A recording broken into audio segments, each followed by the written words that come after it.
what's great about what I'm doing now is building a really good, sustainable, durable business, but it's based around safety. And that's it's a pretty good feeling to know you're making people safer.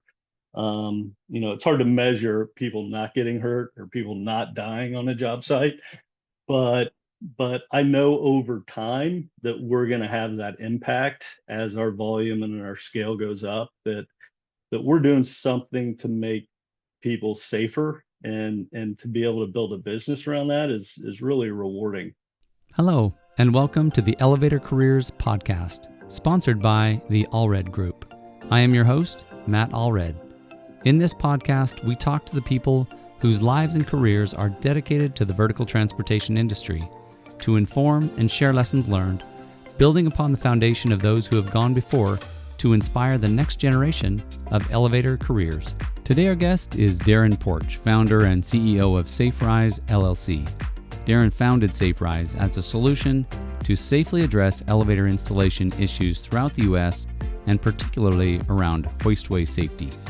Darrin has worked in the elevator and construction industry for over 20 years, including significant time with Otis and Schindler. He is excited to help make the industry he loves even safer. Darrin, welcome to the show. Great to be here, Matt. Thanks for having me. Yeah, thank you. I'm excited. It's good to talk again. I remember talking to you several years ago, and Yeah. I was impressed with your new venture, and we'll get to that in just a second. But I'm just curious, how did you get into the elevator industry in the first place? Like a lot of people, it wasn't my childhood dream to get into that. I Did didn't you know even what I know it wanted to do. existed as a child? I mean, It's one of those things. It's always there, right? But no one thinks about making a career out of that if sure. it's not part of your family history. But no, I worked in the construction field for about a decade out of college, Okay. and I worked with a woman who was great. I got to know, and her husband happened to be the general manager for Otis in Kansas City, where I'm Cool. from. Mm-hmm. And she knew I was thinking about leaving, and she thought I would be a great fit for a construction sales rep job that her husband was looking to fill. So she connected us, and a couple days later, I started off at Otis, and yeah, spent almost 6 years there, and then another 6 years at Schindler. Very cool. All in Kansas City, or have you moved around the country a few times? Moved a bit, based in Kansas City a lot, but also went down to the southeast for a couple of years to manage an operation down there, and then took an area role, which allowed me to move back to Kansas City, which is where I'm from. So, and then just Cool. spend every week traveling out of there. So, Right. Right. yeah. Gotcha. So at what point did you say, hey, this elevator stuff's pretty cool? I mean, did you think about leaving, or did you, uh, you know, see I don't know, the I fascinating no, opportunity? I love the elevator business. I miss it a lot, the day to day of Mm-hmm. of being in some of those companies because of the people. A lot of great friends, a lot of great leaders that I worked for. Sure. Learned a lot, and the companies always treated me well. Um, it was really just looking for, as you climb and climb and climb, which I was on that path Sure. in my own head, that's kind of how I'm built, always looking for the next thing. You kind of get to a point where you realize maybe that next thing's not really going to be as satisfying. Sure. And then you also hit a wall. Everyone hits a wall where um, your skill sets and the opportunities narrow, Oh and yeah. maybe they're not the best fit, right? Yep. So as you climb, the opportunities get smaller, and being in a position to grab what you want usually comes with some pretty big sacrifices. So either relocating to somewhere tough. Sure. I was at Schindler. If you wanted to go to corporate, you're up in New Jersey. I'm from Kansas City. There's no way they could pay me enough to go to New Jersey to make up for my cost of living in Sure. Kansas City. Right. So, and when you have a bunch of kids and all that, so it gets a little challenging, I think. the smartest guys I know were the guys that sold new equipment and just stayed in it in a big market and made more money than everyone else in the Sure, sure. company. But I also just I personally I get kind of bored with the same thing over and over. So Right. for me it was keeping moving and finding new challenges. And but no, I had a great time. I have left on good terms with both the companies I left. And it was for kind of unique reasons both times. So I love the industry. I'm still tied into it with a lot of friends, and keep my ear to it because it's a fascinating industry that's always changing.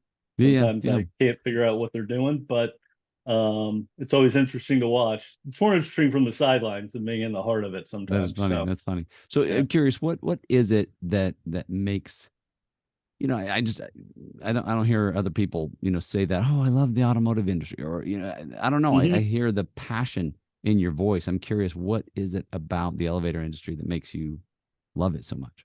For me, it's a mix of people. You may be in the automotive industry, but you've got a factory that's set aside, and then you have a different sort of selling chain. I Hmm. think what's interesting about the elevator industry is it's very integrated with its field personnel and its office people. Okay. So while you might have white collar jobs and blue collar jobs, you really interact and they cross over more in our business. So you see a lot of guys come from the field into the office, vice versa. I think that mix of backgrounds, I think that mix of perspectives makes it really interesting from a people standpoint. Right. You get really a diverse amount of background, and I enjoy that because the most enjoyable people I've dealt with, say the most enjoyable, the most interesting have been people that completely different backgrounds, came from Right. the field, and I've grown a lot from being around them because you get to learn what they know Sure. without having to do all of the hard work out there in the field that they've done. So I think that mix of people is somewhat unique compared to a lot of other industries, and I enjoy that. You see a bit, not that it's perfect, but you see more of a meritocracy to where you have Okay. guys come from the Sure. field that don't have a college degree. Okay, well, 20 years experience doing what we do, much Absolutely. more valuable than any 22-year-old with a college degree, right? So Yeah. I think to see guys that don't have maybe that traditional white collar background can come up and still get to the highest levels at companies is something that is really good as well. So Yeah. Yeah. No, I love that. yeah. It's to me, it's inspiring, and in a lot of ways, it's yeah, it's kind of the American dream. Sometimes I hear on, the news or the media, whatever, that the American dream is to buy a house, and I said, no, no, that's not why people come to America. It's to have your own thing or to do your own thing. Is to have the freedom to, get out there and create something. Yes. Um, and it seems that the elevator industry lends to that, right? If you dig in, if you learn, there's all kinds of opportunities to pursue. No, there is. If you're coming on the field side, I mean, the union, coming from union companies, they're unbelievable. The benefits and everything Sure. you get and the pay, right? I mean, it's it's a phenomenal quality of life that they get Right. for doing a very dangerous and technical job. So they deserve it. But it is a great entryway for a young person to go in to build a career, knowing that they have those opportunities if they want to go to school or if they want to get into the office setting and do some other stuff. If you're good at what you do in the elevator business, you will always have a job. Yeah. Mm. Now, doesn't mean you won't get that, go through layoffs or Sure. downsizing or whatever, but you can always go find another job if you're good at what you do. Yep. Um, and and it's a fairly stable industry because of the service base and because you have dictated things by the government. Sure. Um, there's only so much variability, I think, in the um, in the industry because of that. Construction ebbs and flows, service and mod, is something that always has to be there. So it does give you some stability that certain other industries don't have because of that. Yeah. Well, and like you say, if you're good at what you do, I mean, it's hard to replace a good troubleshooter. I mean, somebody that knows how to fix something that's down. I mean, it's just It's only always. getting harder too. Yeah, You exactly. I'm know, always hearing from saying companies, that, "Oh, please bring me a troubleshooter." I'm like, those yeah, I mean, people. the old timers that are all retiring that grew up with old technology, new technology, you know, it's hard to replace that brain power. I mean, I work with some just brilliant individuals Oh, that could sure. troubleshooting their head from a phone call, right? On a, hey, our controller from 1968, that's XYZ, and this is going on. And he'll just sit there and think for a minute and give them three things to check. It blew my mind. Yeah. Yeah. Yeah. So Well, it's hard to replace that. And with the way we grew up, and I'm not young by any means, but even my generation, it was computers and it was microprocessors and things like that. So but the amount of old equipment that's still out there still astounds me. sure. The amount of switch gear and different things. So it's interesting. No, yeah, absolutely. Like you say, a lot of those folks are retiring and, you got 40, 50 years of experience. You can't just hire somebody, off the street or out of college or even, yeah, No, to just replace that. So it's definitely a one of challenge. those too. Yeah. Yeah, Yep. no. Yeah. So you recently started SafeRise, Yeah. and tell me a little bit about how you got into that. Well, I had been kicking around an idea of starting a company and trying to figure out what I wanted to do. I knew I did not want to start an elevator company or get into that directly in that field, Hmm. um because I was more of a construct I really my passion's the construction side of the business. Sure, And sure. What most just curious, independents are, yep. sorry, what led you to get out of the traditional the contractor side and kind of leave uh the traditional side of the business? On For the elevator or for general contracting? Well, elevators, I guess, specifically. So when you jumped out and said, okay, I'm going to do something different, what was kind of the motivator? You were talking about building your own business and Yeah, it was really finally got to the point where I felt like opportunities were narrowing, yep, and also started to have frustrations with things, which when you work for a big company, those are going to come. um, you have ideas in your head. You think you can get up and keep climbing and you can be more impactful on Sure. strategy and solving problems. And you realize you get higher and higher and you still don't have control over really impacting a lot of change. And Right. that got a little frustrating when you present ideas that everyone agrees with, but they still won't do Sure. because, we have to, well, and there's reasons for it. I get it. You can't just have people doing different things across a big organization, but these were structural problems that identified, and they sent me away to study, and I came back with solutions that they agreed upon, but still wouldn't implement, and it would save the company money. And I couldn't wrap my head around it anymore. I was just like, this is a bit crazy. So, I got to the point where you feel like you have enough knowledge, you feel like you have an understanding, you feel like you're ready to go off Sure. and do something. So I kicked this around for a couple of years and looked at different potential businesses, and I kept coming back to just what's a problem out there that everyone complains about that no one's really addressing. And that's kind of how it led to my deep diving into what I get into and working and studying it and eventually building a business model and a business plan around it. Sure. And then eventually just taking the leap after a year of just Looking into all it, in that other all words. that research and work, and then and then decided to go forward. So, yeah, That's amazing. Yeah, I mean, it's a certainly a leap to jump out and do your own thing. it is in your 40s with 3 kids. Yes. How long have you been running SafeRise? So it'll be 2 years in June. Okay, So we just started really selling about a year ago. So, interesting, interesting. um, Kind of building it there was a through lot. the beginnings of COVID too, or at least your research. It If you, was, yeah, absolutely.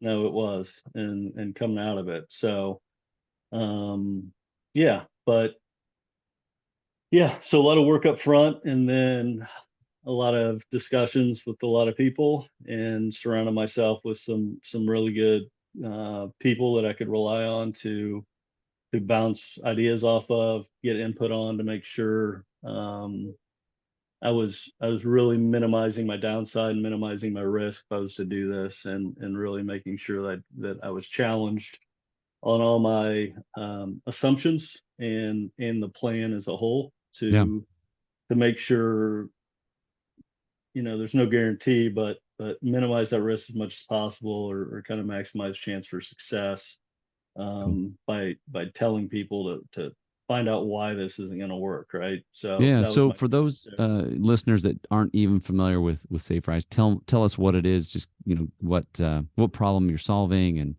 um, sure. So in the construction business and the installation business, the thing that has to be done before anyone will step on site is these hoistway openings all need to be barricaded to OSHA standards. So traditionally, the elevator companies, soups will go out, they'll have a pre-start checklist, they will present them with how they want these done. Depending on the company, depending on the superintendent, they vary across the country. sure. But basically, you are putting a handrail, a mid rail, a toe kick, and then you're dropping like pearl weave netting over it to keep debris from going into the hoistway. Right. The idea is to protect people from falling. Sure. Number one, and then number two, to keep debris from going in, or any projectiles coming down the hoistway that could injure an Oh man. installer. Yeah.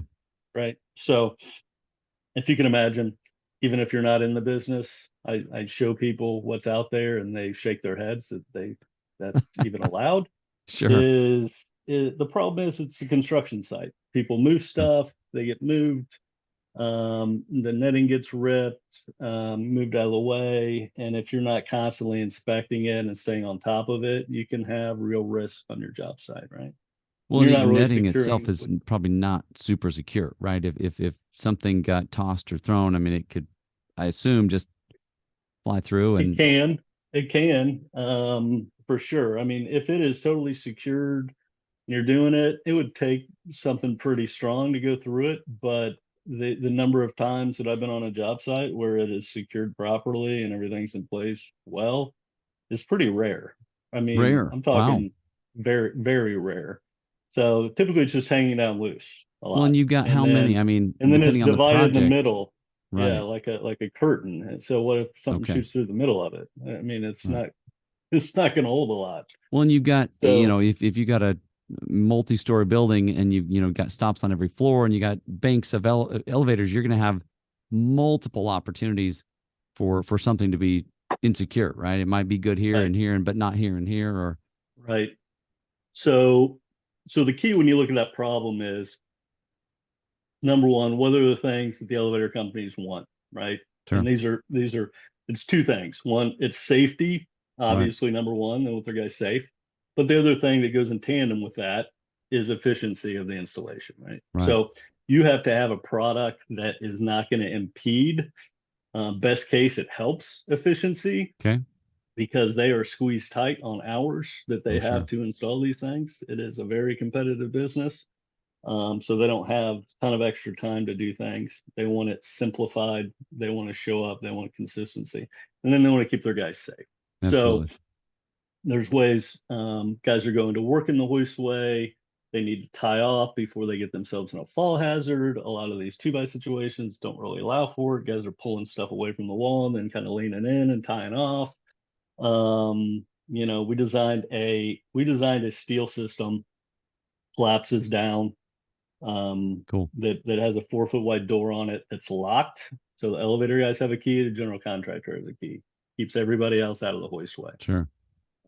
People love to look in hoistways. They like to do other things in hoistways I'm too, chuckling but because I do too, right? I want to look off the edge yeah, and see what's everyone down always there. look down. Well, the problem is guys hold a flashlight and they drop something and these things happen. Yeah. And then they also pull it aside to look in, and then they get distracted and they forget to put it back in place, right? Sure. So these things aren't secured in. You can move them. I've seen guys take 2x rails off to go use as a sawhorse to help cut other Oh my stuff. gosh.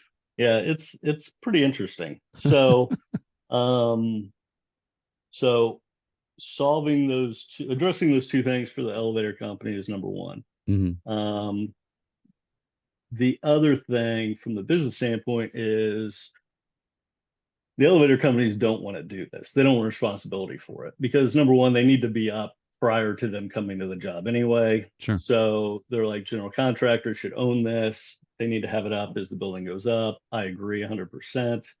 A lot of times elevator has to be responsible for maintaining it when they get on site.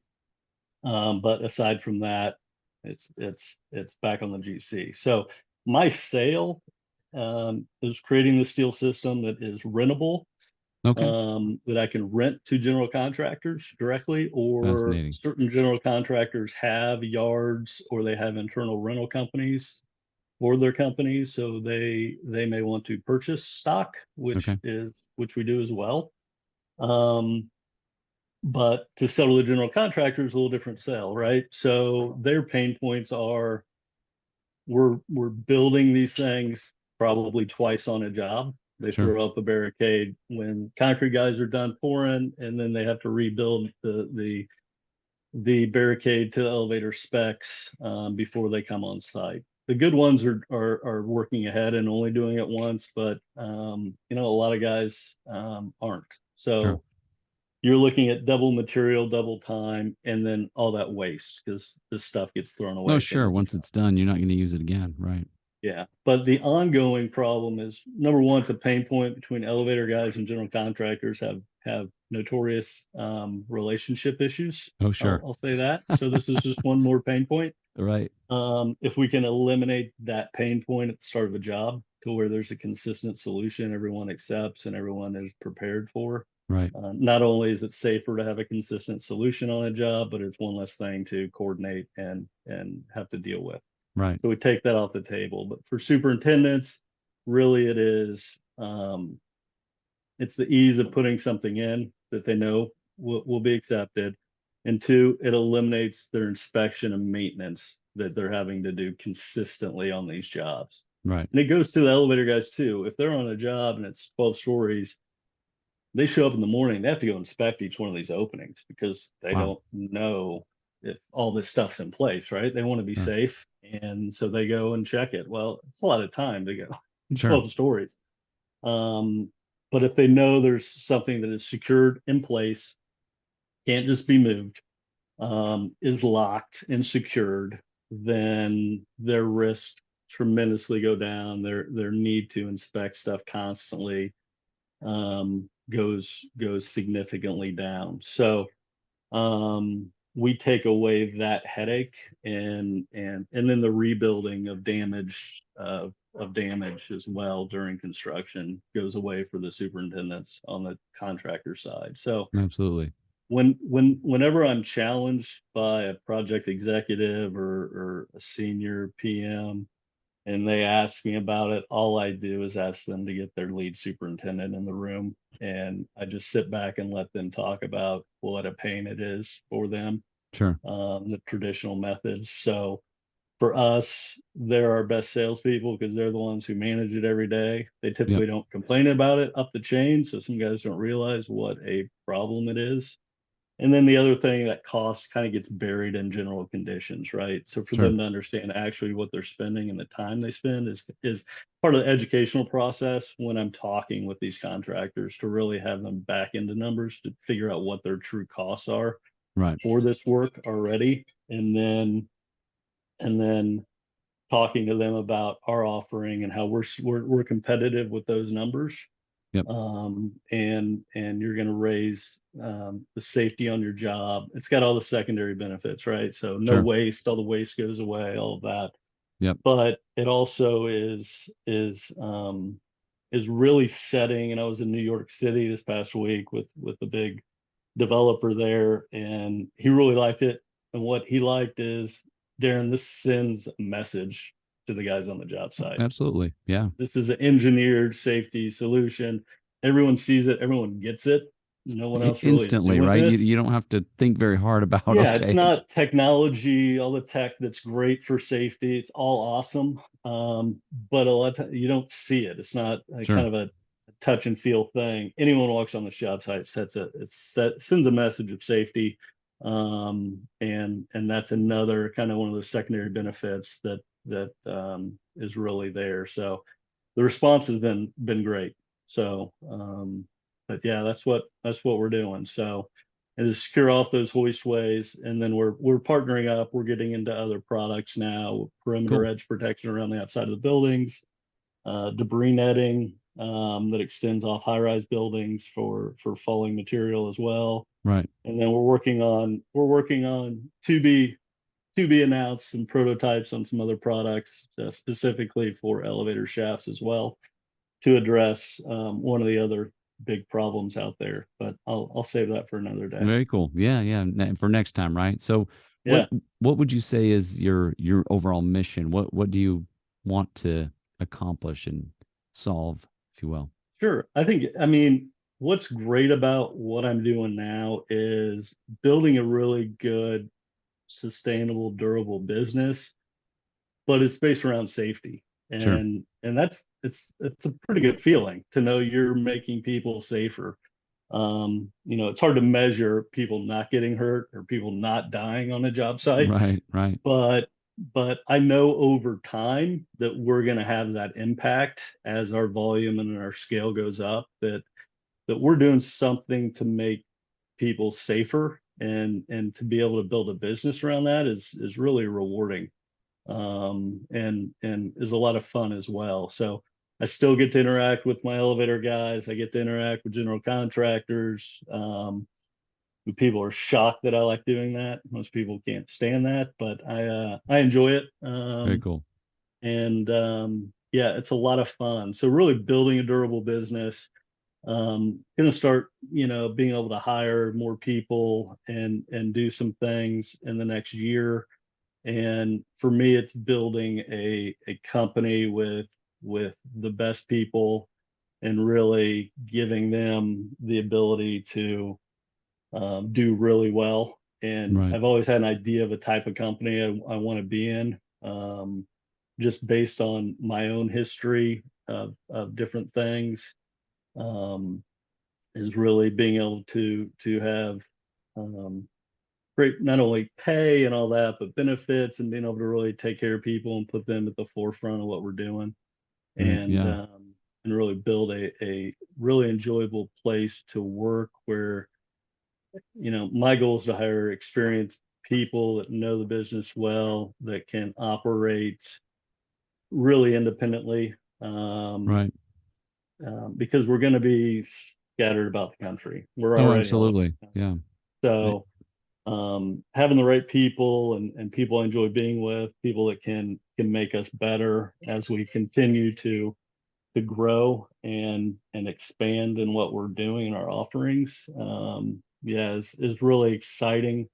And that's, over the next few years, we're looking to be able to get there, and really have put together a great team Yeah. Well, it to sounds like you're really, grow. raising the bar when it comes to safety, but just raising the bar for, the elevator industry, the construction industry, to say, hey, we're really bringing in a higher standard when it comes to securing the hoistways, than we've seen, at least in the U.S. I think you'd said that in Europe this is common, but in the U.S. it just doesn't exist yet. Yeah, down in the UK and Australia, you'll see their code requires locked access into elevator hoistways during construction. Right. So where our codes just really require, I mean, it's pretty minimal what's required. Um, Right. so raising that level of safety proactively with contractors and job sites, yeah, is a good thing. It's open. We're meeting, I've focused on more mid-rise and high-rise work because we're Okay. manufacturing overseas, bringing in. So we're looking at kind of large volume type work right now. Okay. That'll change over time as we build up stock. We'll be able to service the low-rise market as well. But right now we focus on that, and so we're working with and talking with a lot of the major general contractors Right. nationwide, and that's who we're partnering up with now. So we got a lot of different very large contractors who we're contracted with or we're in talks with right now to get initial jobs out there, continue to get feedback, talk to them about how we can make the product better, and really get their buy-in, so we can solve. I mean, the goal is to solve problems, right? You're Sure. making people's lives easier, Yep. safer, but you're making it easier. Everyone wants things to make their lives easier, right? And on a job site, they want that as well. They got a million different Oh, boxes to sure. check, and if you can just take one of those things away on some tasks that they have to do, there's value to that, and they will listen to you, and they will most of them will want to give it a shot for sure. And then once Sure. we get it out there, the feedback has been from the field has been phenomenal.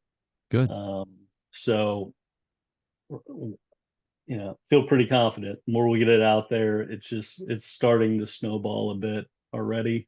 So we just see that continuing Yeah, as that's we move awesome. I mean, something you can set it and forget it, right? You don't have to go back and visit it and oh, this one tore. Oh, this somebody stole our board for their sawhorse. I mean, you're not having Yeah, to. 100%. It's easy. We're a rental company at heart, and we Okay. sell as Okay. well, but Mm-hmm. we deliver to the sites. We Okay. go out and we do training day one Mm-hmm. to the general contractor. A lot of them are self-perform, or they'll have their carpentry company or their concrete company do the installation. We'll go out and do a training with them. It's simple. Um, it's very simple to put Sure. together. Sure. Not many parts and pieces, standing up and securing it, some expansion bolts into the slab, and then we can span across very large rough openings on shaft wall fronts, or just secure around a rough opening. But so we go through training with them, make sure we answer all the questions, and then really that's it. Yeah. So then I just stay in touch with them, stop by the job every few months, but for the most part, they're going to have it on site for 8 to 16 months, and then they get done. They put them back in their containers, and then we come pick them up and take them back and reinspect them and recertify, and then rent them back out. So Very cool. really, it's a straightforward, easy process.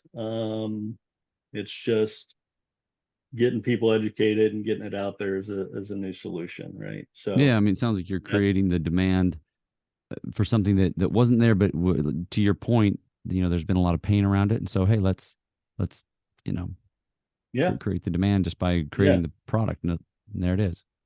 yep, Awesome. that's it. Very cool. Very cool. So, we're getting close to our time. Unfortunately, Sure, it's a pleasure talking to you. But since I like to on this particular podcast, focus on elevator careers, I'm fascinated by your career and how you've used that to, you know, actually move some different directions and really kind of sure. accomplish amazing things. What's something you would tell our listeners as far as advice or something you've learned along the way as you've built your career? Yeah. There's a lot you learn. You don't realize it till later sometimes. Hmm. You're like, I wish I would have thought of this earlier, right? So Right. um, for me, it's really keep your eyes open at opportunities, and take a look at that, what that means. We get pretty tunnel visioned in what we do a lot of times. I know Sure. I did. you're working hard and you're just pounding and grinding. But try to reflect on what's going on around, look at different opportunities. I mean, this need, like, I remember talking about this like a year into my career. Like, why do they do this? Because I was having to negotiate it on every contract. Like, who's going to do this? And it was Right. a pain in the butt. So, Well, and even when they were doing it, um, it was the 2x4s and a little bit of netting, right? I yeah, mean, yeah. So it was like, why isn't someone doing something different with it? Well, someone's going to build a company in this one day. And I'm like, you know, but I also at that point wasn't ready to do what I'm doing. right. So, and that's okay too. But you may want to think about how you can start working towards that. If that's a goal you have, not everyone wants to go start a company. Not Sure. everyone shouldn't, either. Sure. It's, it's a, it's not for the faint of heart. You got to be a little bit crazy, I think, and Love have a it. tolerance for certain things, and willing to do that, and having a partner that will go along with that ride as well. Sure. But look at the things, and a lot of us get in the industry and say, oh, I'm in the elevator industry, what could I do? I want to start a company. I'll start an elevator company. Okay, that's an option. A lot of guys do it. It was not anything I had any desire to do because Right. it's really hard, and I didn't come from the field. I wouldn't feel comfortable starting something where technically I couldn't go out and do it either, even if I Sure. had a partner. Um, and I'm a construction guy, and most of that stuff is you build it through the service business. So look at other things. There's an old saying, I can't remember who said it, but um, you know, during the gold rush, you had all these people going out, right, to pan for gold and go Sure. after gold, and a few guys hit it. Um, but one of the wealthiest guys is the guy who sold all the pickaxes to them. Sure. So, you look at how you can support industries, right? And there's a lot of opportunity. I mean, this is a weird little niche, and finding those weird little niches where there's opportunity, you can build a whole business around, or at least Absolutely. you can build it as the base of your business, and then you can expand off of that, which I'm working towards right now. So, keep your eyes open. Look at what isn't being addressed, where are pain points, what's a problem that could potentially be solved. We're seeing a lot of technology companies, even in the Sure. elevator field, Sure. a lot of guys who've left, women as well, that have gone out and started some great technology companies that are helping. Um, so that's fun to see. But for me, this was just low hanging fruit on a mechanical side of safety that wasn't, it's not super complex. It's an Sure. obvious problem, right? So, um, getting a product that works, and then, there's a lot of great ideas. If you want to start your own thing, you just have to get action going towards it, right? Yep. There's no shortage of good ideas. There's no shortage of companies that can be started. There's no shortages of things you can do, but yeah, to do it. Yep. I had to learn how to manufacture overseas, how to import, what that meant, all of the, tariffs, and managing that and figuring out cost structures, and then getting into the rental business wasn't a business I'd ever worked in. Right. So your financial plans are completely different than if you're selling a product. So you're capital intensive up front, and then the back end, years down the road, is where you make all your money because you pay off Sure. your equipment and then continue to rent it, right? So, key was getting good people, and the key with anything is find a group of people, whether it's mentors, whether it's a boss, whether it's other coworkers, whether it's family, that have skill sets Sure. and expertise that maybe you don't have. So first thing I did was put together a list of about 5 or 6 people that I said, here's a group of people. They're really smart and Want they're them on my really good team. at Yeah. specific things. Not that they're going to work for me, but these are people I can reach out to who are going to help me and help challenge me and find gaps that maybe I'm not seeing, and try to do that before before I take on all the debt. Yeah. to get something going or before I quit a job. So really just surround yourself with good people when you want to do something. And that's true with everything. That's true with just changing And jobs, just life. Yeah. leaving industry. I mean, there's no shortage. Everyone knows if you're in the elevator industry, your options are huge. Sure. The HVAC companies, the fire and security companies, the other industrial construction type companies are going to come after you eventually. So, but once you become an expert in your field and you're in the elevator business a while and you become an expert in it, um, it's a great skill set. If you're good at it, you can always find a job, Absolutely. which is great, and they're well-paying jobs.